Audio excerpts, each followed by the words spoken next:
Why should people vote for you?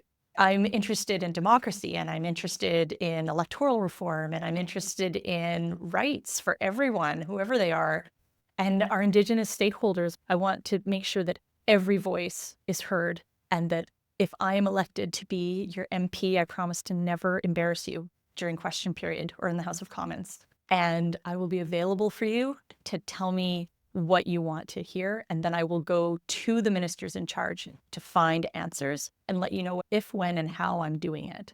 And I want to communicate in a reasonable and fair way with everybody. Just make sure it's consistent and regular and effective, and that people here feel like they're being heard. And I would like to be that person. Because I'm not making any empty promises, and I'm not saying anybody else is making promises, but I haven't. I've already been the candidate for the PPC in this area since October of 23. And it's because I'm not trying to make any empty promises. I'm trying to make things that are common sense ideas sound exactly what they are, common sense to people like yourself and people like everyone else that I saw over the last few days here. And when people hear me, they say, yeah, you sound right. That's why they should vote for me, is because I'm the one who actually does sound right. But beyond that, the only promise that I make to everyone is that if someone calls me and asks me a question, I'm not going to ignore them. I'm going to respond to them. People should vote for me because not only am I awesome,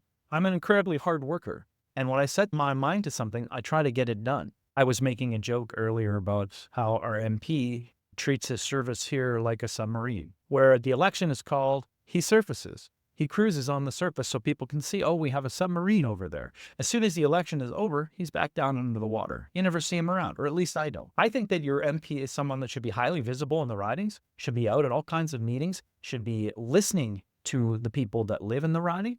I would promise that I would never block a member of my riding from social media, from attending meetings, from any of that stuff. I guess it goes back to when I first started this job. Why are you doing this? And I said, it's to make a difference. And over the last number of years, we have made a difference. In Ottawa, we stand up for Canadians in general about the issues around firearms and natural resource development and things like that. And my role as Shadow Minister for Northern Affairs and Arctic Sovereignty, we've stood up for Northerners in those roles too, and really brought their issues to the floor of the House in Ottawa.